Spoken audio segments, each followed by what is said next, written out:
with that said, with it going into, we then had a reboot with, I think, a really, really good movie, which is X-Men First Class.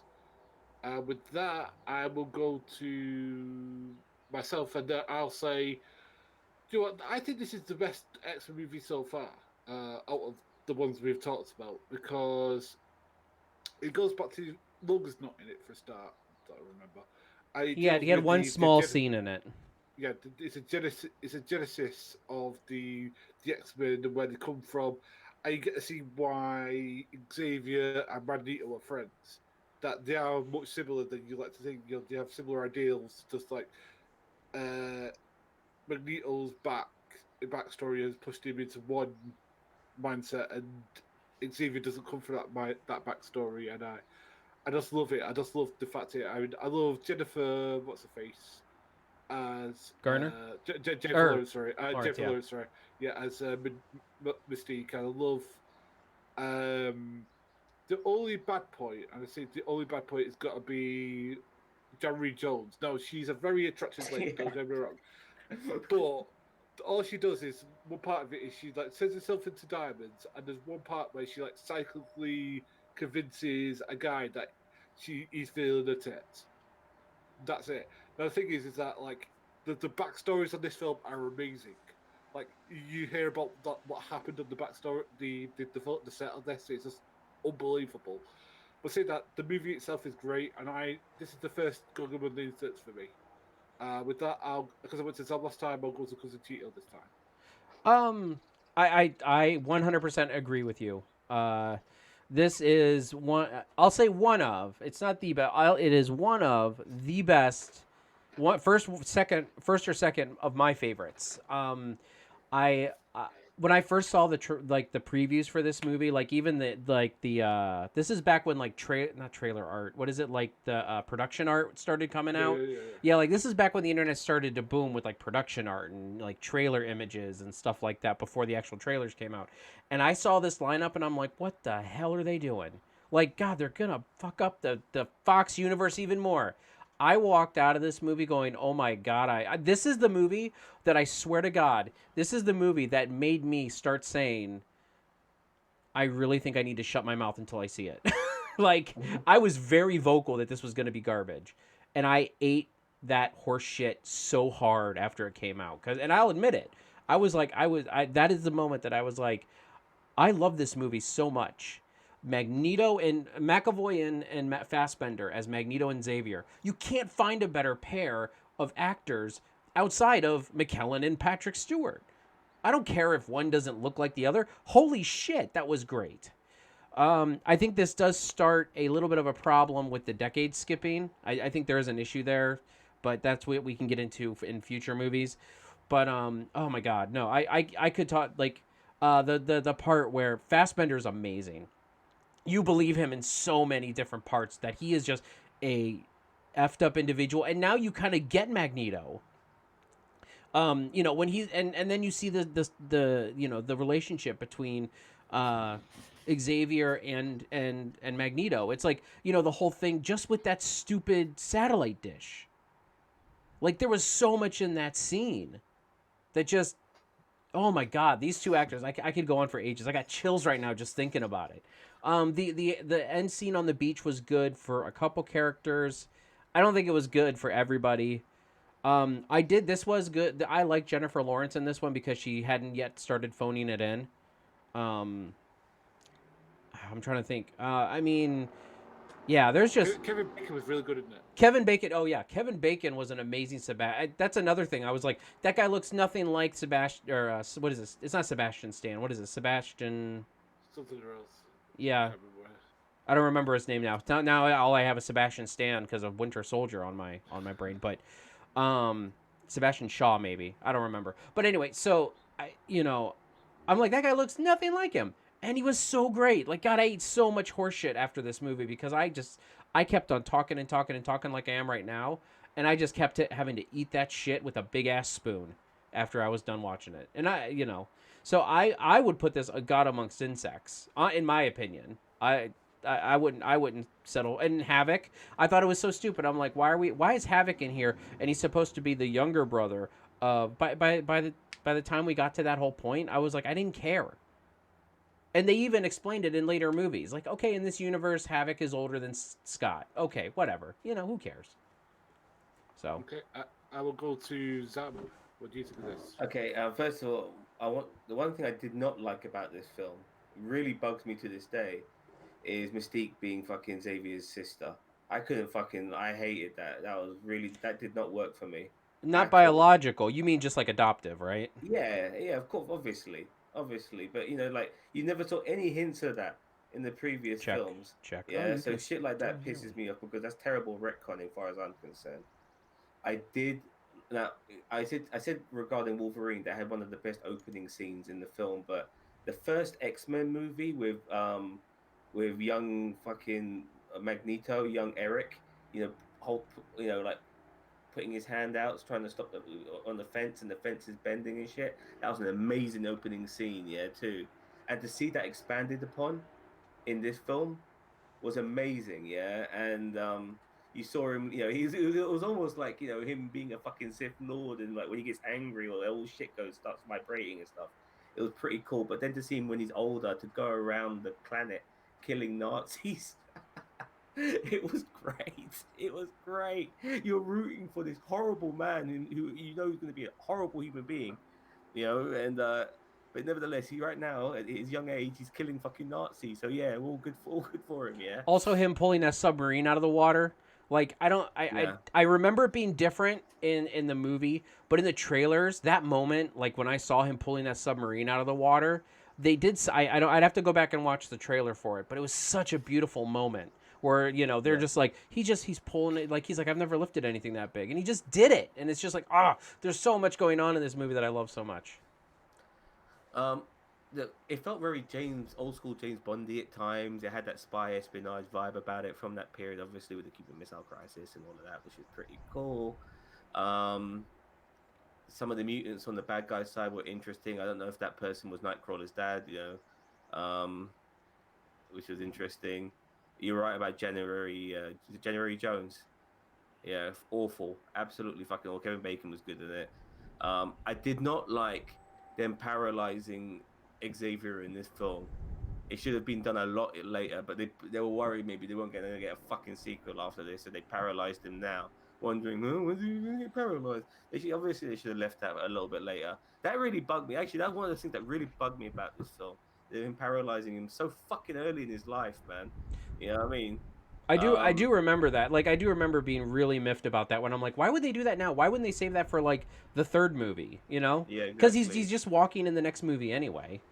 Yeah, exactly. You want people to almost forget that it's about to happen, and I wasn't expecting that in this film. I really wasn't, and because it didn't feel right if it did happen, which is why I wasn't expecting. I expected better. I'm gonna put this film in School for Gifted Youngsters. It's okay, and that's how I feel about it. It's a good film actually, and and it's definitely better than the first three X-Men films, in my opinion, for I sure. didn't, Boss Man, what'd you put it at? I got to go see that. Okay. So, sorry, Zam, you're outvoted, Yeah, but fine. That's fine. Fair enough. all right. All right, and then we get the second standalone movie, which is the Wolverine. And with this, I'll go with Cousin Cheeto. What do you think of the Wolverine? I really like this movie. I really like that it was like I don't have an issue, like this is my thing, is that I don't have an issue with Wolverine and Hugh Jackman as Wolverine. I think I think Wolverine needs to be his like it needs to be a solo character. I don't like him in the X-Men. I never have, even in the comics. I've never he's a ball hog, you know. I and that's but I'm okay with him being a character in the Marvel universe. And if he teams up with the X-Men every now and then, that's fine. But I hate the fact that they just shoehorn him into every single one of those first three movies when he really didn't even come around until what, the late 70s or mid 70s? I feel like they put all of their effort in. And as I said, Hugh Jackman is a great Wolverine. I'm not fussing about that, and that's why I like this movie because it is a good Wolverine centric movie. I get it. There's like a big robot samurai in it, and I mean, there are some issues here, but honestly, I feel like this expanded the character a lot better than Origins Wolverine did, as well as any of those original three X-Men movies did. So I'm actually gonna put this one in School for the Gifted Youngsters. It has a couple issues, but honestly, I like the one samurai lady. I think she go on to play from Suicide Squad. What's her name? Or am I thinking of somebody else? No, you're right. I think it's the same actress. Um, and is this the one in the beginning where he's living in the woods with a beard? This one takes place after X3, right? Yeah. Yeah, it was nice to see a little bit of what happens after X3 at this point because I Oh yeah, hated X3 he so much. friends with that bear. Yeah. Yeah. So I'm gonna put it at School for Gifted Youngsters because I actually enjoyed this movie. I thought it was really good, and I enjoyed seeing the samurai aspects of it and a lot of that of Wolverine's past. Okay, so Zam, what do you think of this? Well, one of the things I liked about what I was really anticipating about this film was that finally we're not going back, we're now going forward in time. Like we're back on the current day timeline, and we're moving ahead with the story of the X-Men. Even though it's only mainly one of them, we're still moving beyond X-Men 3, which was interesting as well to see what he was like after X-Men 3. And he was obviously a downbeaten man. That's why he was obviously with the beard and shit, living in the woods, because what he did to Jean Grey, killing Jean Grey, had haunted him. Which was interesting. Um, I know you disagree, but it does make sense. Yeah, it makes Yeah. sense for the fucked up universe they created. Oh, it's an interesting way to start because this is the unofficial X-Men 4 in that sense. In regarding chronologically. So to see him then go to Japan was pretty cool. They're using comic book tropes here, which is always nice to see. I knew instantly that the bad guy was the guy who he saved back in Japan. I knew instantly it was going to be him because he wanted his fucking youth and shit and stuff like that. And why the fuck would Wolverine give up his powers, man? I mean, fucked up. Why the fuck would he want to give up the sort of powers he's got, man? The guy will never get sick. He'll never get old. He'll never fucking get hurt. Sorry, never get injured. He'll get hurt, but he'll never get injured. And he'll You never know? he'll get old, but he won't but he'll live a long time. Yeah, for sure. So it made no sense for him to give it up. And plus, honestly, if you weren't having those healing powers, having an adamantium skeleton would probably be really difficult to move about in. Um, so anyway, nevertheless, it's all right. Actually, I did like some of the secret. One of the things about X-Men films in general that they got some good action sequences. They really do. And once again, this film had good action sequences with the bullet train and stuff like that, which is pretty cool. I think the final action sequence was awful. I thought that doctor, the reptile doctor, was awful. Yeah, that was pretty bad. Yeah, awful. But this was definitely better than the previous one, the previous Wolverine movie. I did like some of the Yakuza stuff, which was pretty cool. And the fact that this woman just got over the fact that her dad tried to kill her and her granddad was doing some crazy shit and just took over the business like that. And he was given the spandex uniform, which he never fucking wore, by the way. At the end, he never fucking. They were teasing that throughout the whole fucking X-Men shit. He never wore that fucking uniform once. That was actually not in the theatrical release. That was a deleted scene, just so you know. Yeah, okay, still, But I'm gonna put this for School for Gifted Youngsters. It's okay. Okay, I suppose it's my turn on it. It's forgettable. That's what it is. Because the thing is that I can remember specific scenes. I can remember him going up into Japan and being like, this guy's like deathbed with that sort of like metallic sheet that he had out of everything. But apart from that, there's nothing really that really sticks out in my memory about it. There's not. I mean, the bullet train to Japan when she just mentioned that, I was like, oh yeah, I remember that bit. But nothing else. No, there's no really a line that I remember. There's no really characters that I was invested in. It was just a little bit meh. And I think that's the whole thing. Is that because we know that Logan isn't going to bring his powers because literally he is going to live longer than a lot of other people. Plus the thing is that he needs his powers because every time he gets his claws out, it repairs it. He literally says, "Does it hurt when you pull your claws out?" It says every time. So that's why I think I'm going to put it in Total Struck by Lightning personally. Oh, Cheeto, what did you give it, by the way? I gave it a School for Gifted Youngsters. I think Zam gave it the same thing, right? Yeah. Yeah. So All right, so School for Gifted Youngsters. Okay, with that, it is Days of Future Past, and with that, we'll go to Zam. What do you think of this movie? All right. First of all, this probably might be one of the only ones I might put at the top.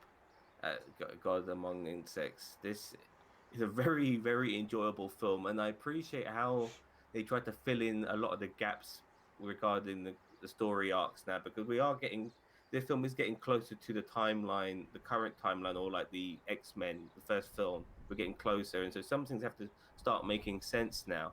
You know, Xavier can walk in this, but only when he's taking his medicine. But he can't use his fucking powers. So one substitute for the other. Things like that, I appreciate. Getting more of Beast as well, making him understand that he was part of this crew. Because when we see him in X-Men 3, we're wondering where the fuck was he in the previous two films.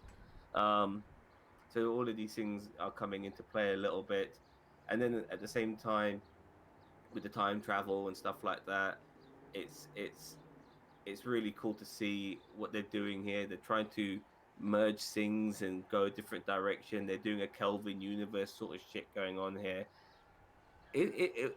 I really appreciate the film for its its scale of what it was doing. It really went big with this one regarding like the audacity of what it was trying to pull off here, the Sentinels and everything, and it was really amazing. And for that alone, I put it up there. And there's so much in this film that I can't remember it all. I really can't. It's so much.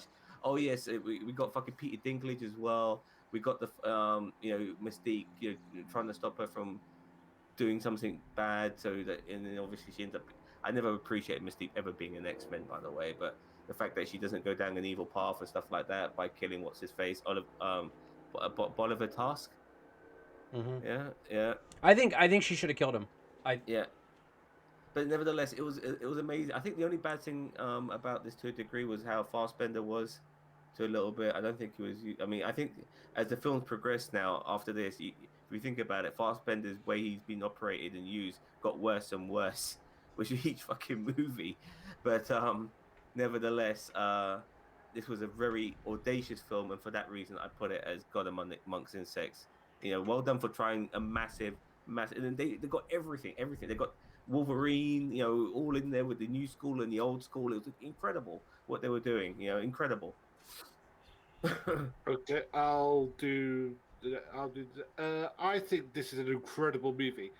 I mean, when it starts off with Terminator-esque devastation, like Holocaust, literally Holocaust imagery, where you see it's like bones being like shoveled into like mass graves, and like you see people getting like led off by these like because the thing is, for the first I say about 5 or 10 minutes, you do not see the Sentinels.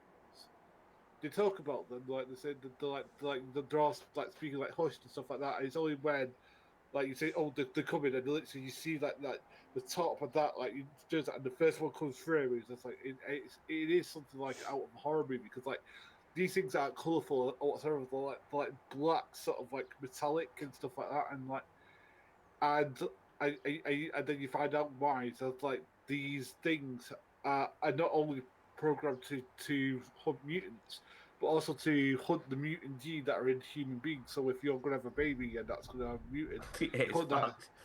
Yeah. I literally, this is the reason why that we're currently screwed, and like and then when they go back, and then like we have Peter Dinklage, I think giving one of the best performances in the entire series, because he's this. Is it because he's? I'm trying to find the politically correct way to say this. He's a little man, midget dwarf. I'm not sure what the correct term is these days, but because like he's a wrong kind of mutant in people's eyes. He doesn't get the cool things. He doesn't get like ice powers or fire powers or stuff like that. And I think there's like a parallel there that like It's he's interesting. jealous. He's jealous of seeing it, and like I remember in the movies, like they ask him like, "Do you fear music?" It's like, no, I appreciate them, because like they come together to fight each other. We always find ways to devise themselves. Like, well, that's very interesting. Here's a unique way of seeing it, and the thing is that we get that, and plus it has a lot of flashbacks. Like when he comes to sort of Striker, he has a flashback and literally has like a nervous fit on the thing. The thing is like that guy, sent me back in. He comes back in, and then we see what's going on, and then like The best bit is when like they get Magneto out of the White House jail that he's in because apparently he got framed for killing JFK, which is when oh no they killed him because he was one of us. I was like, well that's fascinating. I mean, that puts another spin on like one of the biggest conspiracy theories in American history. But again, this is led to again one of the greatest scenes in the movies where Quicksilver like goes, "Are you my dad?" My mom needs to be like that, and then like then when he does the speeding round things where and to I think it's like some 70 something like when I'm 55 blah blah blah I can't remember what song it was, and he does that and he does everything. It's great stuff. I mean, this was I think the best of those person going around fast like they do it in Justice League, they do it in the second one, but I think this was the best one so far, in my personal humble opinion. I thought I thought the last bit where we just see Magneto lifting that I think it's baseball field across the across Yeah. the and all you hear is he like oh help it and all you hear is of him doing this and I just like I just love this film so much. Sorry, it's got a good among senses. Sorry, Tito, go ahead. Yeah, I agree with you guys. It is definitely got amongst success. I mirror just about everything you guys say. This is what X2 should have been back in 2005 or 2004 when it came out. This is the big swing. Now, I know they couldn't do the time travel thing, but you're right, Zam, about the Sentinels and all that other stuff. This should have been the big swing back in the early 2000s, mid 2000s with X2. They just didn't take that big swing. You know what I mean? Like if Brian Cox would have been Boulevard Trask rather than Stryker, and there would have been Sentinels involved, and I mean you could almost replace all this Weapon X stuff with like Sentinels and Boulevard Trask and all these other things, and you have the same movie just with better villains in my opinion. But you So don't think that Dinklage was better as Trust though? oh yeah, no Dinklage was greatest. I'm just saying like if they did this back in X2, like it would have been like this is the swing they should have taken years ago. And now they're taking it now and it paid off now. Now I know they have more time travel. They have, now we have more of a payoff between the past X-Men. And keep in mind, the past X-Men only had one movie to like establish themselves before they did this. Honestly, I feel like this could have honestly been like the third movie, like the big payoff in the trilogy or something like that. But I mean, with it happening here, I guess it was okay. Um, so yeah, I mean, and you got like all the death scenes in the beginning with the Sentinels, which was really cool. Which was really cool, and it didn't stick obviously because there were time travel shenanigans. I Kitty, I actually like the director's cut or the Rogue cut of this movie better, only because it filled in some holes. I still feel like it was better. Have you guys seen the Rogue cut, or have you guys just seen the No, I never knew theatrical? there was one. Yeah, there's I a know Rogue there's cut. one in there. There's this whole thing where they go and they break Rogue out of a Sentinel place. Oh shit. Yeah, they. I Oh mean, man, that would have been awesome because Rogue must have been like probably an Achilles heel for the Sentinels to a degree. yeah. And yeah, Magneto and Iceman go, and they're like, yeah, it's a whole side plot that some people might Oh say that it's. man, that sounds awesome. That sounds awesome. Magneto and Iceman. Fuck hell. I think because I think Kitty Pryde gets injured or something like that, No, and she's then the one. She's the one doing the time travel thing, yeah, Kitty Pryde Yeah. is. So they go get Rogue, which is and a bit then weird, by the way. by the way, if you look in the theatrical cut, which the whole time travel thing is weird. How does Kitty Pryde's powers work with that? I don't know. Yeah. But uh anyway, but if you look in the theatrical cut in the last scene, when at the very end right before they released and they reset time and everything like that, if you look in the reflection, you can see Rogue in the theatrical cut. Rogue is the Okay, one okay. sitting there, not um Rogue is the one sitting there, not Kitty Pryde. Even in the theatrical cut, when Rogue wasn't even in, I don't think the theatrical cut. Fascinating. But yeah, no, it's definitely worth the watch. I mean, definitely look at it. Some people think that it's a bit gaudy, like it's not like Snyder cut levels of director's cut, but it's like it definitely adds plot lines and it moves some stuff around that makes a lot more sense in my opinion. That's the version I have. I bought I brought the Rogue cut because I liked it better than the theatrical cut. Anyway, God Amongst Insects. I Can I agree with a also lot of the things that you say. quickly add that this film then, you mentioned him earlier, Quicksilver. We got introduced to Evan Peters, who became, so phenomenal as Quicksilver that he's in the M's fucking CU, as a gotcha Ish, to the ish. But ish.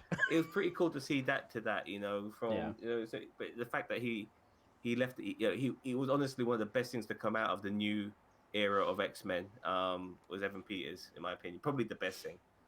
Okay, so it's my turn with the classic in my view, Deadpool. Now the thing is that Ryan Reynolds basically resurrected his career. Well, if he did resurrect it, basically put his career back on the straight now with this because this movie is great. Because he's sharp talking, he's constantly talking, which he's supposed to do as Deadpool. He's got wit. I thought T.J. Miller was great as the like bartender guy, which sort of like made me really annoyed at Michael Bay for killing him off in Transformers 3. I really loved what's his name?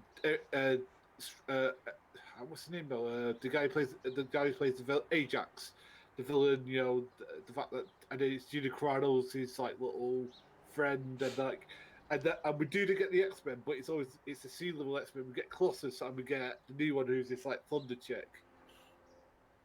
Who's Yeah. great. I can't remember what her name is. But yeah, they're really great, and I thought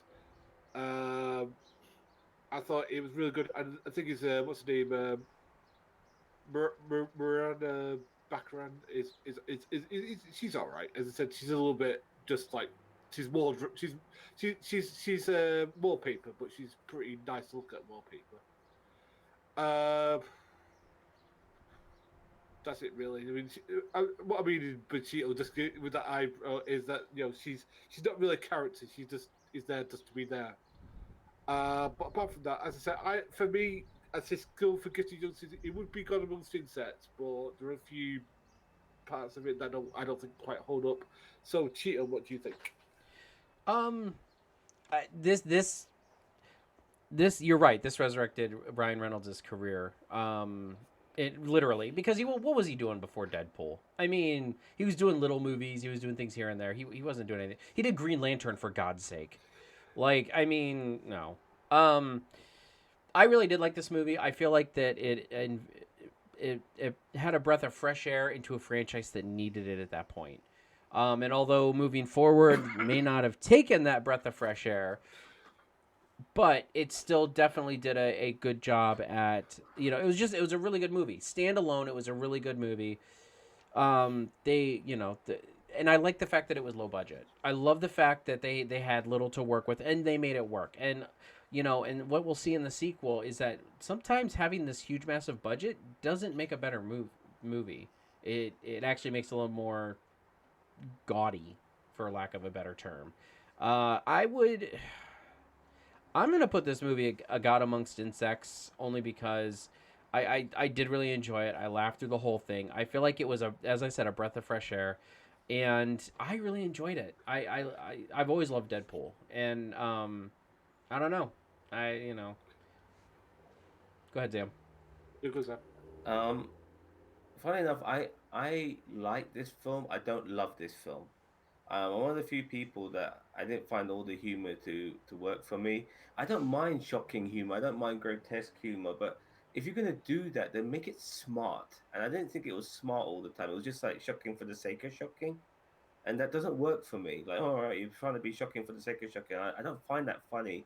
I just find that I'm not shocked by it either. You know what I mean? But it just got to work, and not all the jokes work for me, unfortunately, with this film. That's why I'm going to put it as School for Gifted Youngsters. It's a good film, but I've only watched it the once. I have never had the appetite to watch it again, and that's why I'm giving it a very gifted score. You guys wanted it at the top, didn't you? No. I put School for Gifted Youngsters. Okay. Yeah, fair enough.